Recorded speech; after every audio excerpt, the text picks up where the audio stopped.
Juga di antara mukjizat Nabi Shallallahu Alaihi Wasallam adalah Nabi Shallallahu Alaihi Wasallam pernah menggendong Hasan dan Husain, cucu Nabi. Anak Rasul itu tidak, maksudnya anak laki-laki Rasul kan meninggal dunia semuanya. Kenapa Nabi tidak boleh punya anak laki-laki hidup? Ya, ada beberapa alasan. Karena kenapa Qasim meninggal di usia 2 tahun? Kemudian Qasim ini kan lahir sebelum Rasul diangkat jadi Nabi. Dan itu anak pertama. Ya, di usia 2 tahun dia meninggal.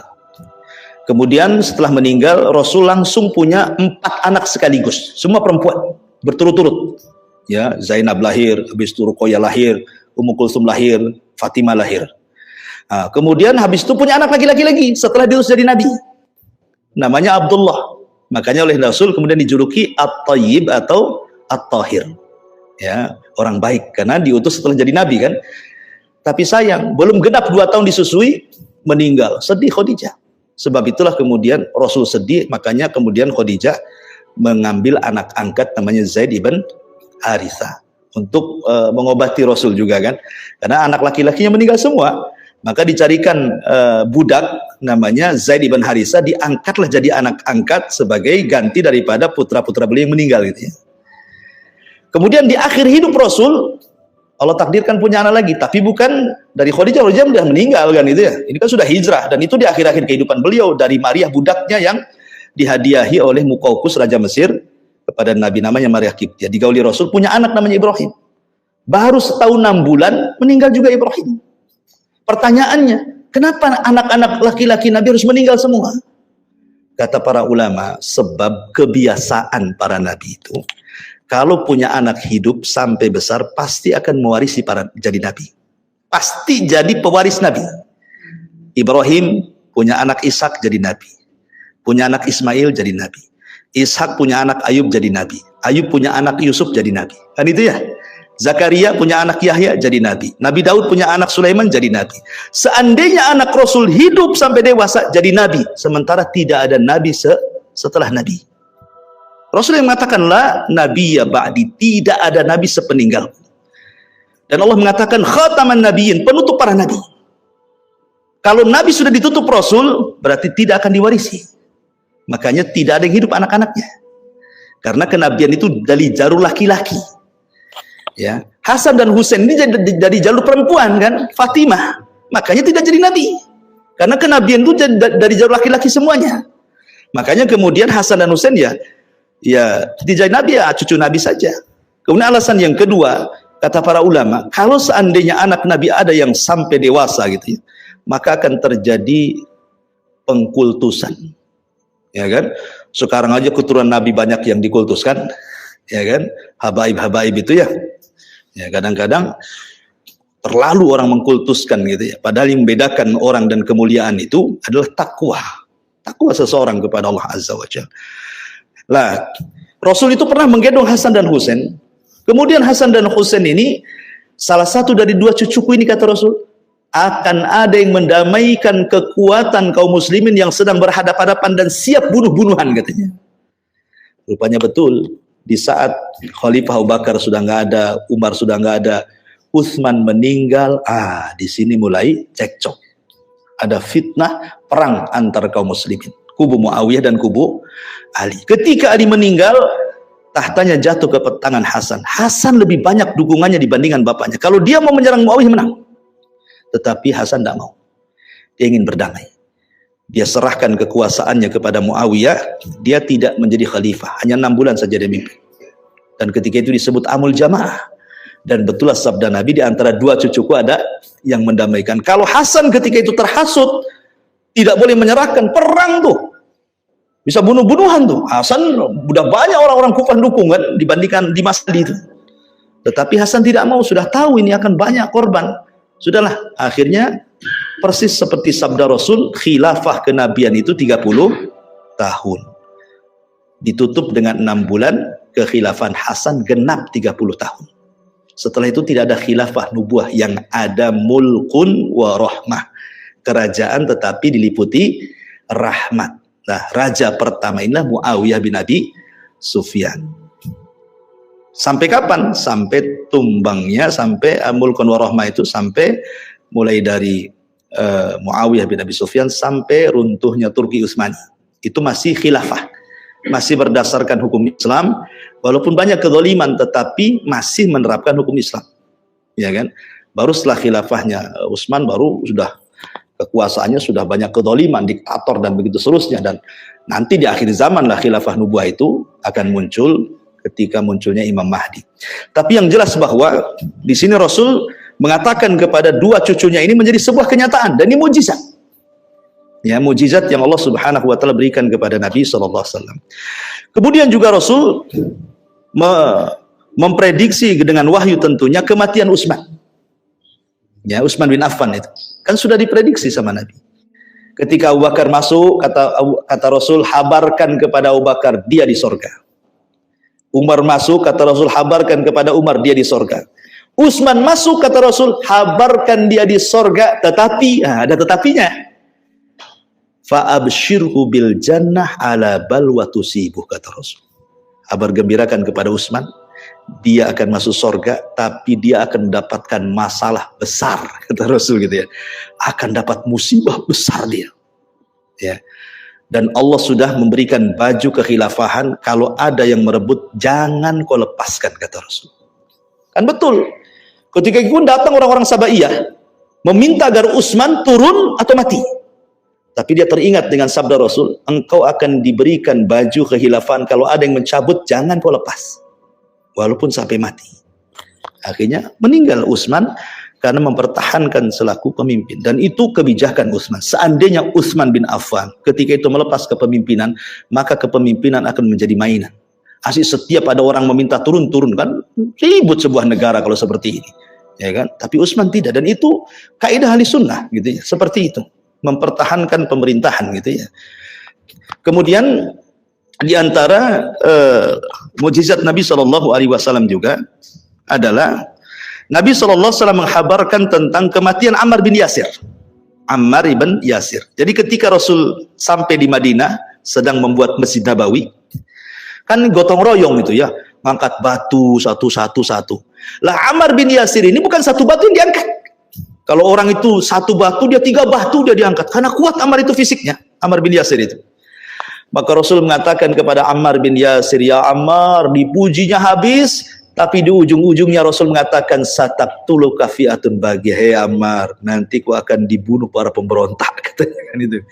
Rupanya betul, ketika terjadi perang antara Muawiyah dengan Ali, Ammar meninggal dalam perang Siffin. Dan Ammar di kubu siapa? Di kubu Ali. Menunjukkan pemberontaknya siapa? Muawiyah. Ya. Tetapi di sini, walaupun Muawiyah dianggap pemberontak, tetapi kita tidak bisa mencela Muawiyah, karena Muawiyah sahabat Nabi. Muawiyah penulis wahyu Nabi. Dia melakukan seperti itu karena ijtihad. Seorang mujtahid apabila berijtihad salah tetap dapat pahala.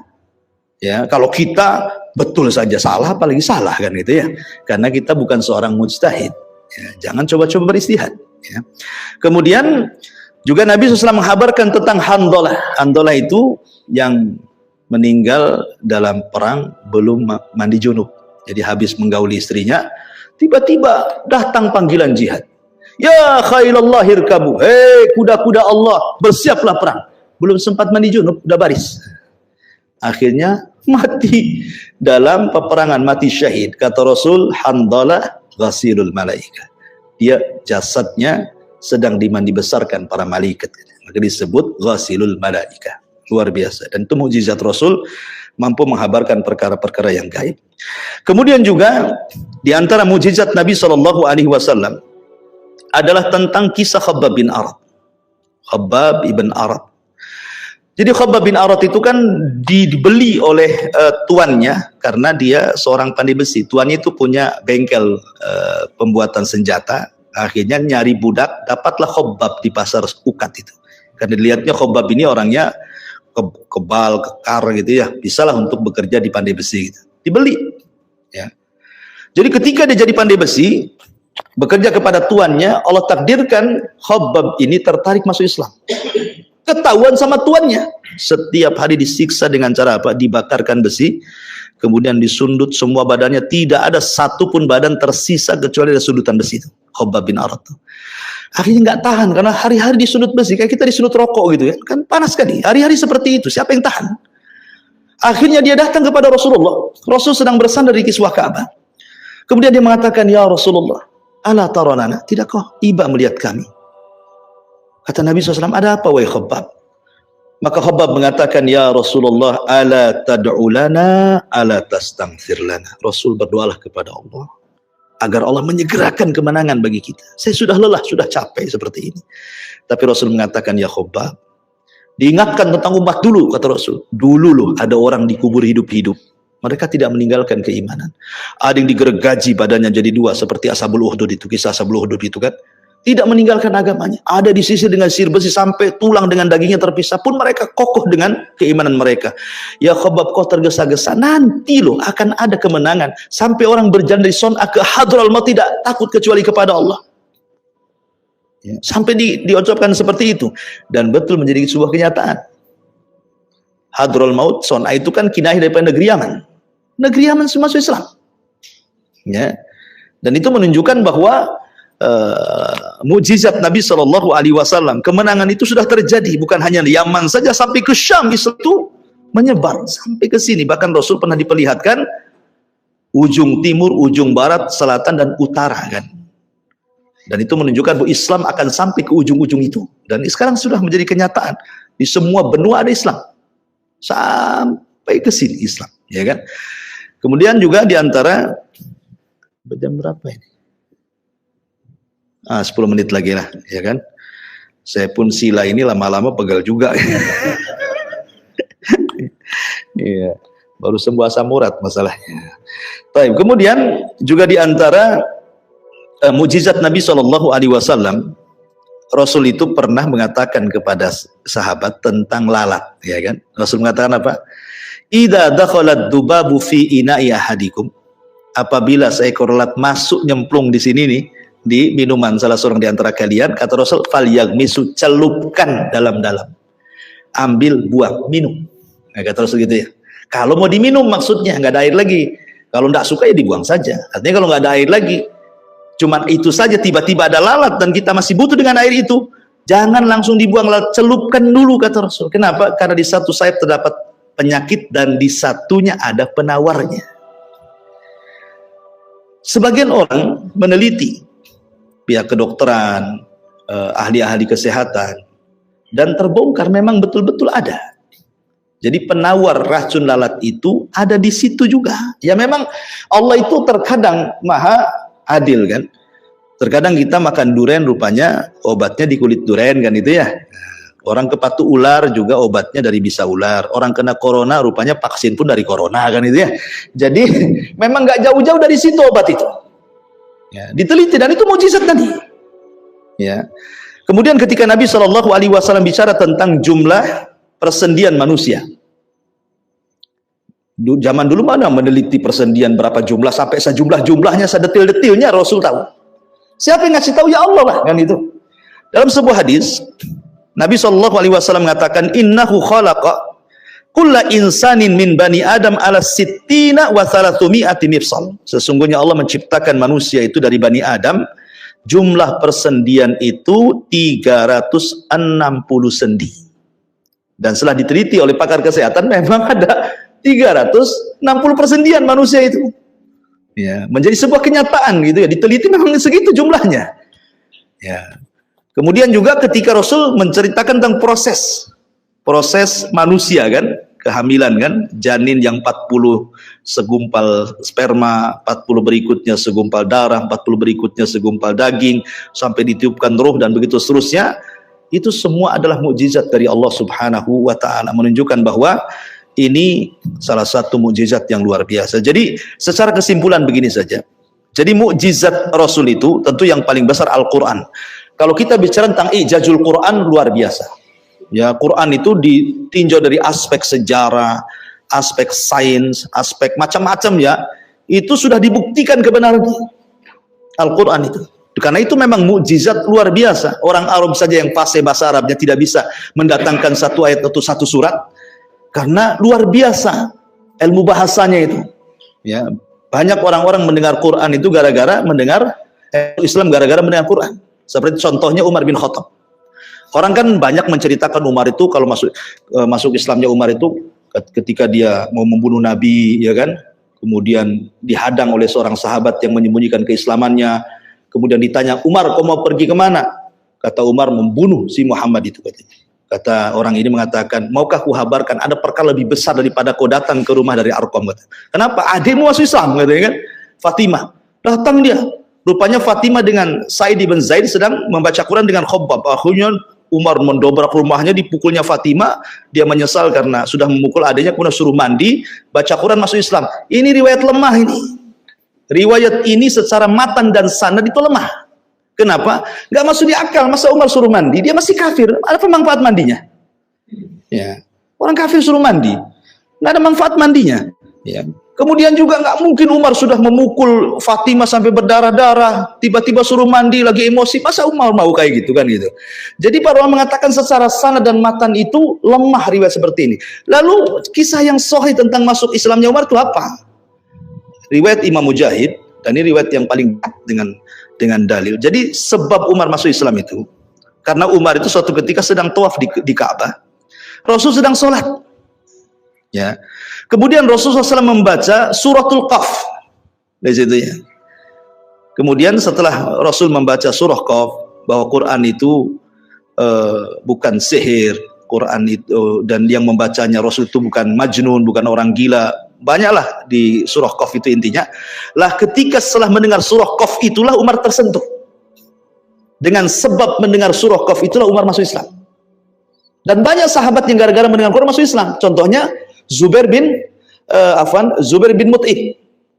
Dia sudah hendak membunuh Nabi gara-gara apa? Amannya mati di perang Badar. Datang dia ke Madinah. Rasul sedang sholat maghrib, baca surah Toha. Didengerin baik-baik surah Toha itu. Kata Zubair, wallahi hatta kada qalbi an yatir. Demi Allah hatiku mau terbang mendengar surat itu. Tiba-tiba dia masuk Islam, bukan itu ya? Itulah keajaiban Quran. Hanya mendengar saja orang bisa masuk Islam. Tapi aneh, coba antum datang ke orang yang sedang duduk, antum baca Quran, apa nggak lari orang tuh? Salah tempat baca Quran di sini. Bukannya masuk gitu ya. Rupanya bukan setan aja yang lari, orang pun dibacakan Quran lari rupanya. Ya. Jadi dari sini ikhwatul fillah bahwa Quran itu keajaiban luar biasa. Jadi mukjizat Rasul itu ada yang sudah terjadi dan tidak mungkin berlalu, seperti terbelahnya bulan tadi ya. Ada yang terus berlangsung sampai kiamat seperti Al-Quran. Ada yang belum terjadi, contohnya seperti Rasul menghabarkan tentang tanda-tanda kiamat, munculnya Dajjal, turunnya Isa, adanya Yajuj dan Ma'juj, dan begitu seterusnya sampai adanya api yang menggiring manusia ke negeri Syam. Itu inti daripada mukjizat. Yang jelas Imam Ibnul Qayyim sampai menjumlah mukjizat Rasul itu 1000 lebih. Luar biasa kan mukjizat Rasul itu. Makanya ini yang saya baca ini nggak sampai 50 ya. Padahal saya sudah meringkas sampai 100 ini ya. Karena akhlak-akhlaknya Rasul itu juga mukjizat. Contoh yang paling mudah saja. Rasul itu suka senyum. Dia itu bermuka masam 1 kali. Ketika berdakwah di hadapan orang Quraisy, datang Abdullah ibn Umi Maktum. Itu saja muka masam. Habis ditegur Rasul tidak pernah. Kalau kita kan asik masam terus muka tuh kan. Ada masalah sedikit, nah malah senyum. Dan itu kan mukjizat, orang senyum terus kan mukjizat kan.